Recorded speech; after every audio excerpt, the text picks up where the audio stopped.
Ana was 39 years old and mother of 3 children, 2, 4, and 6. Ana worked in Washington, D.C., splitting her time weekdays between D.C. during the week and staying in her house in Cohasset, where she lived with the defendant and their 3 kids. On January 4th of 2023, Cohasset police received a call from her Washington, D.C. employer indicating that she was missing. She was due to report to work on January 4th, but did not appear. She had a flight on January 3rd from Logan to D.C., which she did not board. Cohasset police went to their house at Chief Justice Cushing Highway for a well-being check. It was only at this time, when they met with the defendant, that he first reported his wife missing. Defendant stated his wife left the house at approximately 6 a.m. on January 1st, New Year's Day. He stated she took an Uber or a Lyft to go to the airport, that she was returning to D.C. for work. Records were checked and there were no Uber or Lyfts to that house on January 1st. Defendant said he had not spoken to his wife since the early morning hours on New Year's Day. Cohasset police were granted permission to bing on his phone to locate her or her phone.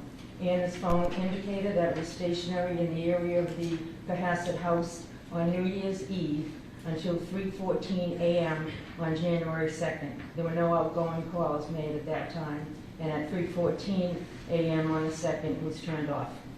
Defendant stated Ana should have been wearing a dress, a black jacket, hunter boots, watch, ring, as well as carrying a Prada purse. Defendant gave a timeline of 6 or 6:10 a.m. on the 1st when he last saw her. What I'd like to do now is just describe his actions on the days from January 1st. Defendant indicated on January 1st at 3 p.m. he did some errands, then he went to his mother's house in Swampscott, but got lost because he didn't have his phone. He said he knew he was lost when he saw the pirate ship on Route 1. Defendant stayed 15 minutes, then went to Whole Foods and CVS. Surveillance was checked and he did not enter either of those stores. On January 1st, defendant Googled using his son's iPad. Some of his searches are as follows. Keep in mind that the defendant said he left at 6 a.m. At 4:55 a.m. on January 1st, he searched how long before a body starts to smell. At 4:58 a.m., how to stop a body from decomposing. At 5:20 a.m., he searched how to embalm a body.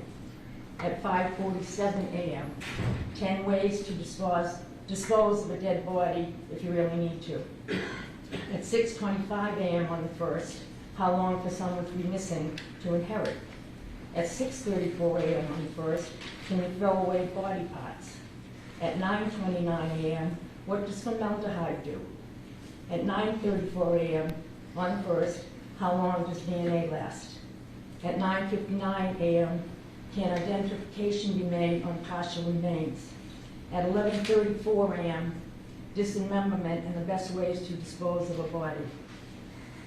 At 11:44, how to clean blood from wooden floor. At 11:56 on the 1st, luminol to detect blood. At 1:08, what happens when you put body parts in ammonia? At 1:21 p.m., is it better to throw crime scene clothes away or wash them? Those were on the January 1st. There was also information gained from the defendant's phone which showed on January 2nd he was at Home Goods in Norwell where he purchased 3 rugs. There were also more Google searches on January 2nd. At 12:45 p.m., hacksaw best tool to dismember. At 1:10 p.m., can you be charged with murder without a body? At 1:14 p.m., can you identify a body with broken teeth? On January 2nd, following those, the defendant was seen on surveillance at the Home Depot in Rockland.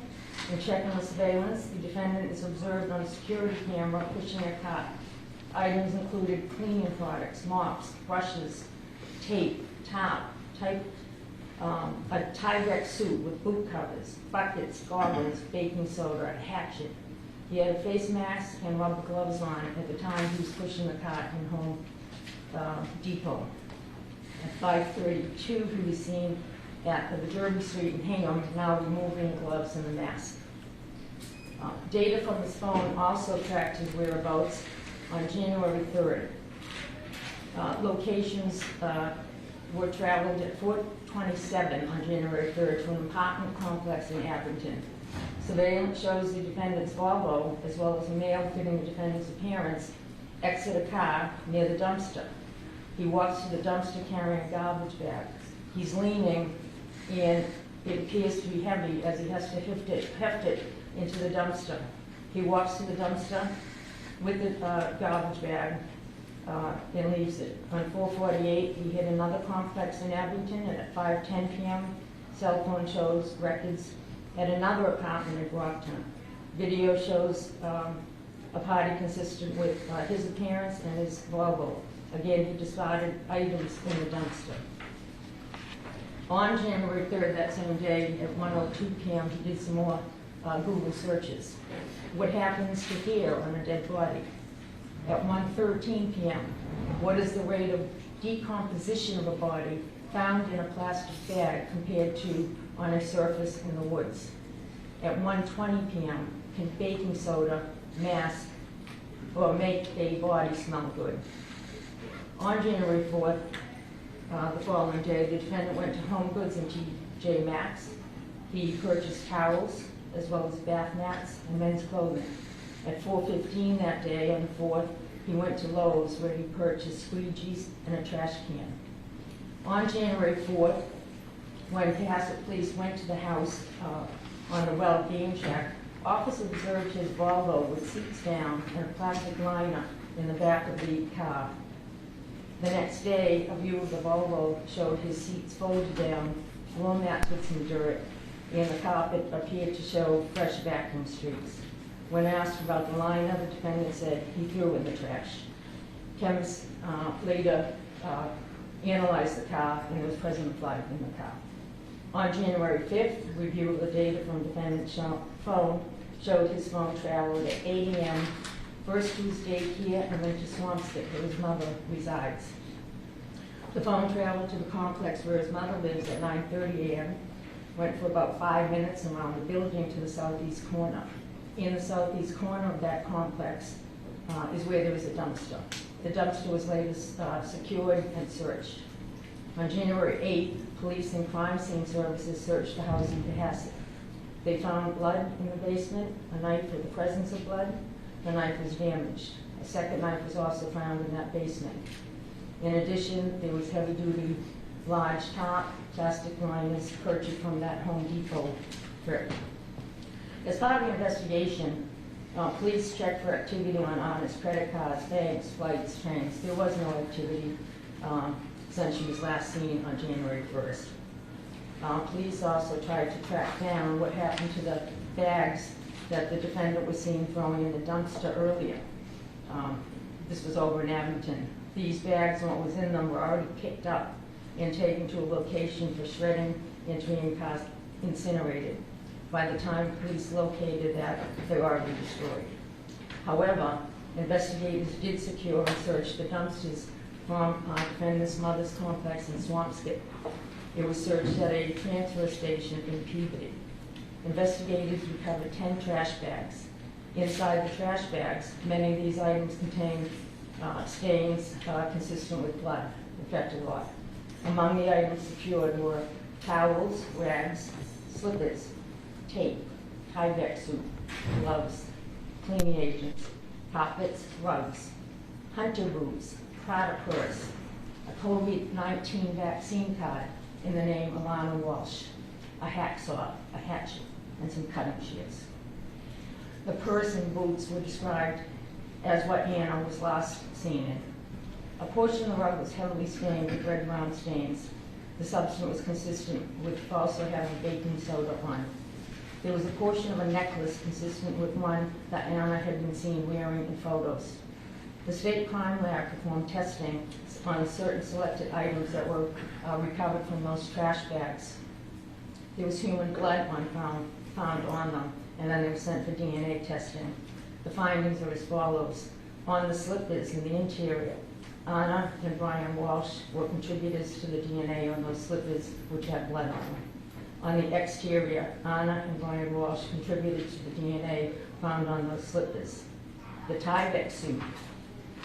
On the interior cuffs, Ana and Brian Walsh contributed to the DNA that was left on them. On the exterior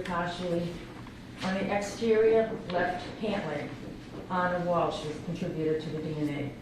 On the interior right sleeve, Ana Walsh was a contributor to the DNA that was found on the Tyvek suit.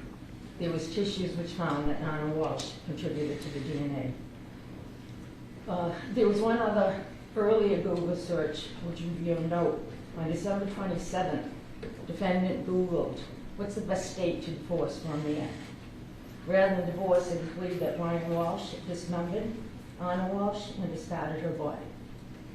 The bags were later discarded in Swampscott and contained Ana's property and the items used to clean up, as well as the DNA that was left behind. The Commonwealth is asking that the defendant be held without bail for the murder of his wife.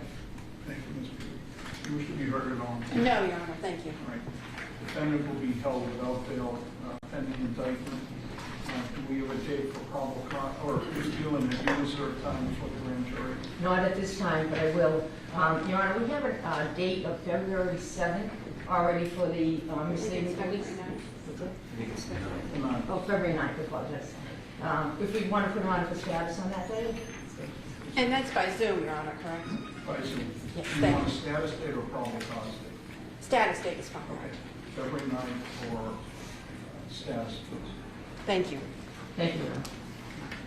Well, sir, you're held without bail until February 9th, 2023, for a status date. We're all set. Thank you.